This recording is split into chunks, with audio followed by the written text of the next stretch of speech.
besties, welcome to my channel. If you're new, welcome back to my channel. If you're not new, today on Simply Loren, we are going to be emptying my gray tank. I'm going to teach you how I do it. The process is pretty simple, and later I'm going to be making a video on how to empty the black tank. Usually I would say you want to empty your black tank and then flush it out with your gray tank. That way you can clean out your hose. However, my gray tank's full and my black tank's not yet, so I'll be showing you in a separate video how I do that. Let's go ahead and get into it. So the first thing we're going to do is start with our panel. I am in a 28BH by Grand Design. It is a fifth wheel, so your panel might look a little bit different, but mine looks like this. And this is basically where I can access the ceiling lights, the water heater, the tank, and all of that stuff. So this is the area that we're going to be looking at when we're talking about the gray tank. We have two chambers for the gray tank. This is kind of like what I like to call the overflow, and this is the gray tank one that we're going to be emptying today. We also have a black tank, and you can check to see if it's full or not by pushing the buttons down. As you can see, my gray tank is full. My black tank is not quite ready to be dumped out yet. Okay, so that being said, there's going to be a couple of ways for you to determine whether or not it's time for you to switch out your gray tank. My system will actually beep and let me know that it's time to change it. But if you notice, for example, the water in your bathroom is not draining or the faucet isn't turning on, then it's probably time for you to change your water tank.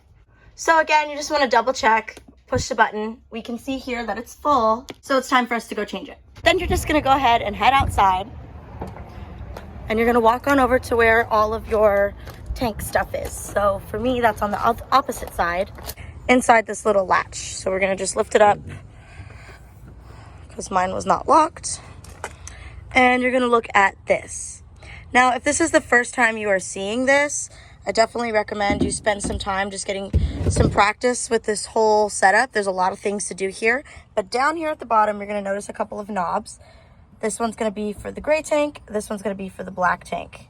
Okay, so I'm going to assume that you already have purchased your hoses at this time, and we're going to continue from there. In case you don't know specifically what to buy, I just picked this up whenever we got the fifth wheel. It is the RV sewer hose kit, and it comes with pretty much everything that you're going to need as far as setting up those tanks. So here you go, that's what that looks like.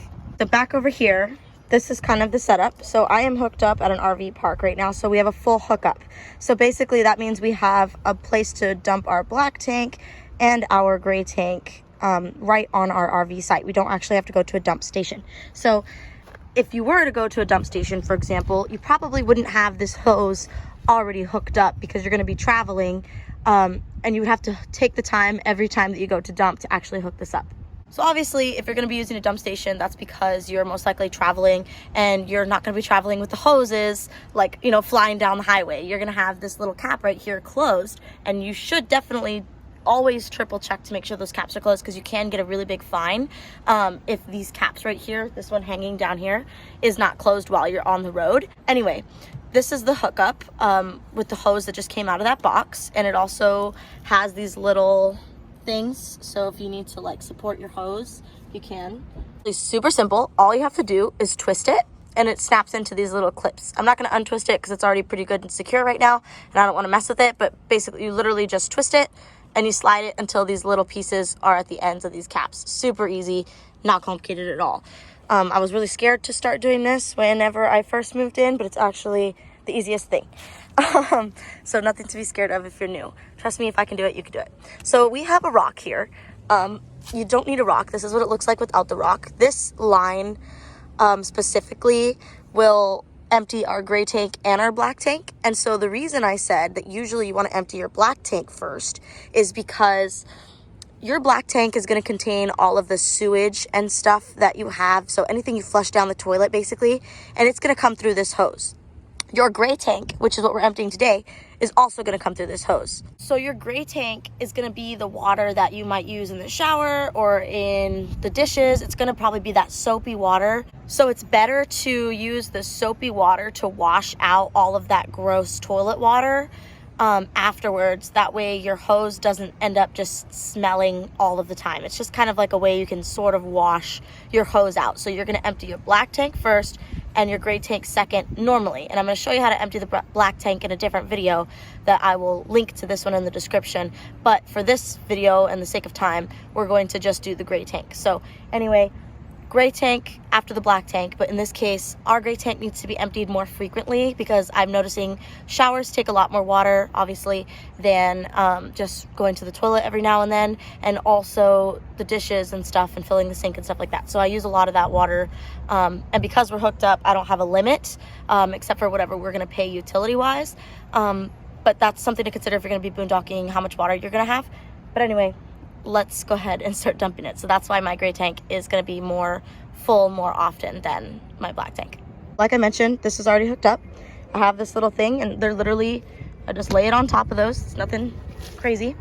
And then down here, you're going to want to make sure that your hose, like I could literally lift this out. You want to make sure your hose is connected to this little source. In our case, it's the red one. They should let you know. And if you can always ask questions at your RV park if you're not sure. And the same thing with these little slidey caps to connect these pieces. So then you're just gonna get a rock or something heavy to weigh this down. I've seen this actually fly out when someone tries to empty it before, and you don't want that happening because then everything's just gonna go all over the ground and it's really gross. So then you're just going to go ahead and put the rock back on it or something heavy, whatever you have. I just have this rock. Be careful, fire ants, they love water. I'm gonna shake out my shoes. Sorry. And then we're gonna go ahead and open the levers and we're gonna start emptying the tank. It's pretty simple. So, okay, so we're gonna come back over here and here's these two levers that I had mentioned earlier. All you have to do is literally pull it out. Do this slowly. This is me just, it's kind of a little bit of a pull, but I'm doing it a little bit at a time. I didn't pull it all the way out yet. And you're gonna start to see water running. So you can see a little bit of water running there. I didn't want to overflow it.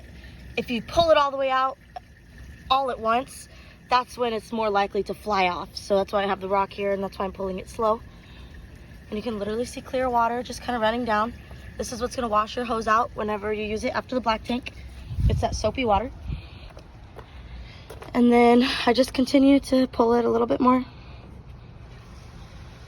And that one kind of flushed out.